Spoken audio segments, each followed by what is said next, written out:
เอาแป้งทาสิคุยเลยก็เป็นรูปใช่นะนั่นแหละยังแป้งทาสีเดี๋ยวไปจุ่มหน้าแล้ว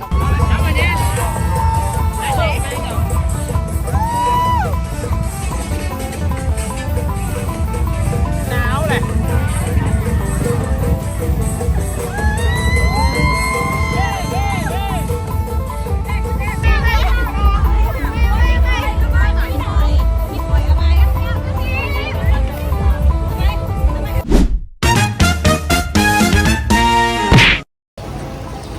มื้อที่3ของการหลินปีใหม่สบายดีทุกคนตอนนี้ก็ครบที่เนาะทุกคนรถคอยนี่สมว่าลินคักขนาดได้เนี่ยตอนนี้กำลังสิเลาะเนาะทุกคนเนาะหมู่บ้านนี่เขาลินอยู่หน้าบ้าน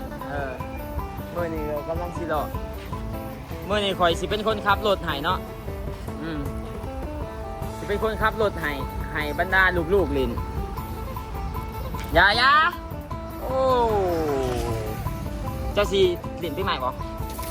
เจ้าสีอยู่ทั้งหลังเจ้าสีโคตรใครพระพุทธเจ้าโอเคได้คำซีเนาะฮะจะเป็นขับรถให้คนขับรถพอได้สิมวนซะคอยม่วนแบบนี้คอยมวนโอ้เป้าอยากขับรถยังก่อนกูได้ยินป่ะเนี่ยกันไปเนี่ยรถมึงเนาะมันเป็นด้วยใส่เมียกูครับด้วยใส่เมียกูครับเมียกูครับเนี่ยไม่ได้กลัวมีซิดซุยเกือบน้อยเดียวอยู่นะคือขอมาในรถเขามันแอปมา2ทางเป็นกันเงียบเข้าไปกลางเลยทวิตอยากขึ้นดีนะเดี๋ยวกับมาแต่ไทยเราทุกคนเนาะน้อยเดียวอย่างนะบ้านนี่แหละไปคันเกาะเขาตีนเท่านี้10 บาทนะเขามันสูงกว่าเกียมเนาะใช่แล้วโอ้ซีฮีมาแล้วผู้โอ้รถซีฮีกับพี่ดึกเลยดิกูตื่นมากูจนบ่จือรถกูรถไฟวะไฟไปเห็นรถโอ้เกียมเว้ยคิดเป็นมอมากไม่ได้เว้ยยังบอกมันมาเว้ยบ่น้อยหาจนป๊บนะบ่น้อยเมื่อว่าก็บ่น้อยว่าบางอันมันเคยมาเพื่อนบ่ได้อยากไปนอนห้องอันนั้นอยากไปนอนห้องบ่เพิ่งบ่น้อยบ่กล้านอนอยู่เฮือนตื่นเมื่อแต่เช้าโอ้ยกว่าย่านนะกระโดดฮะเมื่อแต่เช้าจนบ่กล้านอนอยู่เฮือนนะจนบ่กล้านอนอยู่เฮือนบ่น้อยก็ได้ย่านได้แหละเมื่อแล้วก็บอกว่ามันจักกลัวมันจักเพื่อนข่อยได้กลัวมันเคยมากินท่อมอยู่บ่กล้าอยู่เฮือนผมไปขึ้นเดี๋ยวสิครับรถไห้เนาะทุกคนมาเนี่ยเสือใช้กูกับที่เป็นชื่อเขาไม่ว่าเขาปิดมาเลยปลาโตเลยนะโอ้ยังสิเปียกคือเก่าอยู่เอาเลยขึ้นมาพอกันอยู่บ่วะเด็กน้อยเขาไปไหนเด้อผู้ชายนั่งฟิตผู้หญิงเขายืนผู้ชายนั่งฟิตท้ายเดี๋ยวสิพาการไปแถวห้องขยอมเด้อดีพร้อมเปิดโอ้ตอนนี้กำลังเตรียมโตสิขึ้นนะทุกคนเนาะสิไปรอให้เขาหดน้ำครบตี้เจเดือนเลยสาวชิมหาเนาะมีแต่ผัวบ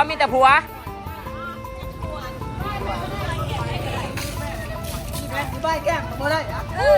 อยากจะนั่นเห็นว่าอยู่ในห้องแก้มบาดเจ็บแล้วคุยเอาแป้งทาสิคุยเลยก็เป็นรูปใช่นะนั่นแหละยังแป้งทาสีเดี๋ยวไปจุ่มหน้าแล้วก็ทาโดยที่มันต้องมือซูนแข็งดีแต่ว่าแบบย่านแฟนให้เด้เขาลงแฟนเอาไปต้องลิ้นซะขัดบ้านหนักกันเลยขึ้นซูนกูอยู่บ่หูนะบ่จื้อไปขึ้นเดี๋ยวกูเปลี่ยนมือกูบ่ได้ครับเด้อนี่สิบอกให้เด้อครับให้หอบเดียวเด้อสิบอกให้กูเปลี่ยนคนครับเด้อ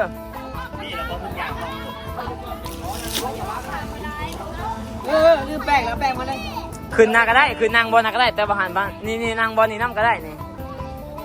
นางบอลนี่ได้เด้อเนี่ยนางได้กับผู้หญิงก็ได้นางบอลนี่ได้ แต่ว่านางบอลเทิงมาได้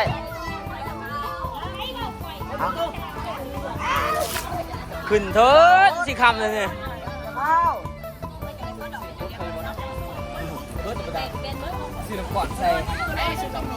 ขึ้นมีที่หาแผ่นอยู่ใช่โอ้มีแผ่นไปนี่แผ่นแดงใช่บอกมาลูก เอาไปก่อนที่ไปก็ต้องเอาตัวเองขึ้นที่ใหม่ก็เท่ไปมามันคือเท่ออก กูครับได้กูก็ท่าบอก เอาเว้ยดิ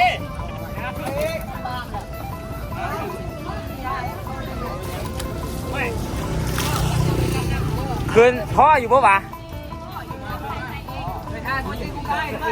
เอาผู้หญิงขึ้นก่อนเลยกะนั่งทั้งขางนี่น้ำก็ได้ผู้ชายนั่งอัดท้ายนี่มีดถือไปแต่บอโอเคได้อยู่ไปวันนี้เนาะเขาอยู่ในรถพอตำก็ตำไปเลย โอ้ยังไปแก่เผาโมนี่ เออ เขาสูดกันยังไปตบเอาเขาสูดกันยังไปน้ำดิเมื่อเดียวมุตท่ากูหรอกที่แตงรอมึงกูวันไว้รอสตอรี่ ขึ้น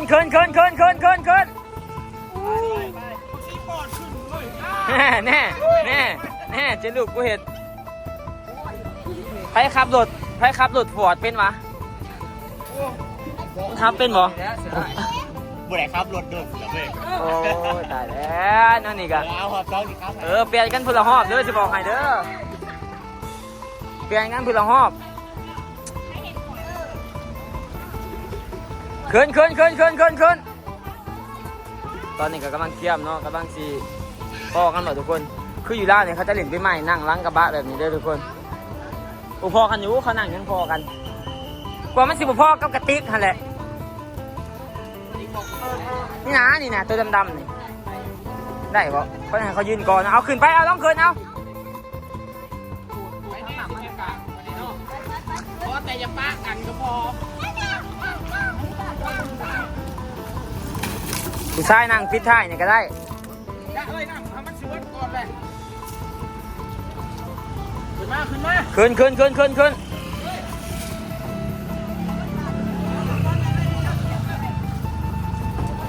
เอาไว้ท่าฮดเขาหนักสวน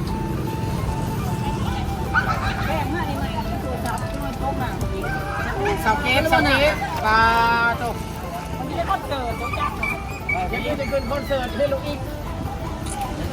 จักวันนี้กินแต่อีกนี่แหละอยู่สิบอก ยังโอ้ผ่าผิดคนแล้วพอบอกขึ้นไปผู้ชายหานั่งพิดท้ายเนี่ยบิลลี่พันอยู่ใช่ก่อนหน้าดาวยังเหรอโอเคเอาโอ้ยเป็นตะมวนใช่ปะแม่มึงกูละหอบเด้อกูสิบอกเด้อ เข้ามาดิผู้ดีเขาใจสีเลยเราเข้าไปเลย บอกเขาถือมีดมาเด้เห็นจะได้ ย่อมสีจ้วงนะรถพ่อกันด้วยมือนาซื้อรถอันนั้นเด้อทอกลิ้นรถไว้มาแต่มันรถที่บอกไว้กันด้วยเขาก็ไปหา ปอจะคนวันนี้เด้อ1 2 3 4 5 6 7 8 9 10 11 2 3 14คนโอ้พร้อมมา10 กว่าคนไปเป็นซูเปอร์รถเนาะเมื่อนี้กับเข้มเบะนี่ดีเอาปูมวนเขาบ่มวนเขากับมวนเนาะขับรถถือว่าเป็นยังค่อยๆขับไปทุกคนอยู่ล่าวเขาจะเห็นไปเด้อไทยมีกระบะนี่คือมวนชุดแต่ละปีนะคนจะขึ้นหลังกระบะในกันล้อให้เขาโพสเด่นเขาก็คอยไปบริขี่ไปสั่งเราอันตรายเนาะแล้วสิถ่ายบรรยากาศคนบินทุกคนเบิ่งเมื่อนี่ก็เป็นเมื่อสุดท้ายนะทุกคน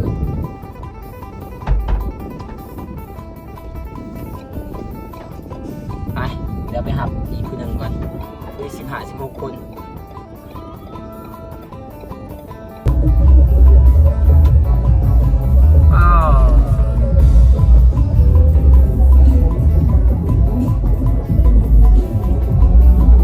ปักเซ่ทุกคนขับรถได้แต่ขับรถในข้าวมวน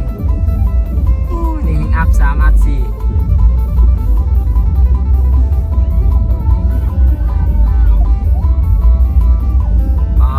คนอยู่ทางหน้าคนหลายเดี๋ยวจะพาทุกคนไปถนนข้าวสารเนาะเปรียบเทียบกับถนนข้าวสารปักเซ่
คอยนะบมวนผู้เดียวขับรถ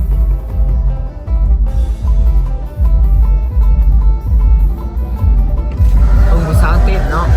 ว้าผู้เดียวมีแต่ผู้สาวเต้นขับไว้เนี่ย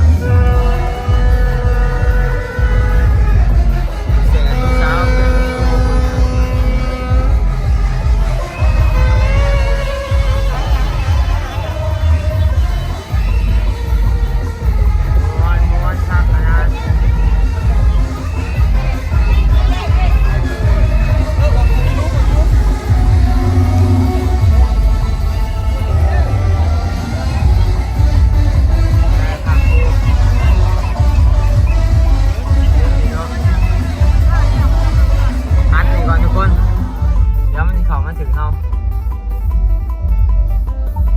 ก้อยในมวนขนาดนะ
เมื่อกี้นี่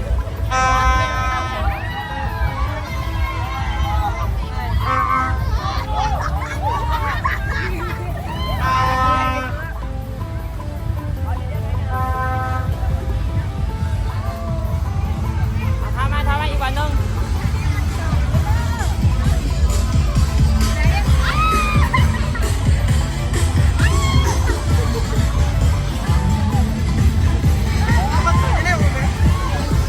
มาแล้ว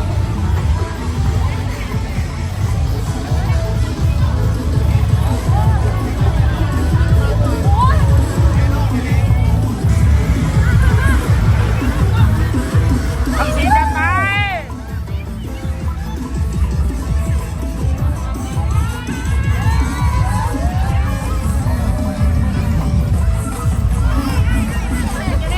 ไปเอฟซีจะได้เนี่ย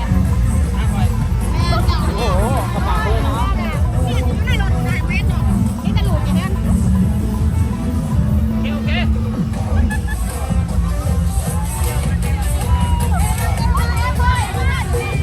ทำมาเนี่ย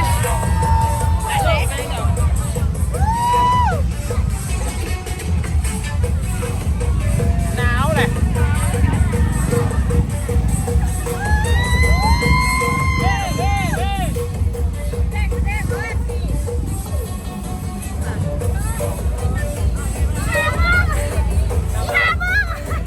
คนน่าอยากรับแต่เพราะอะไร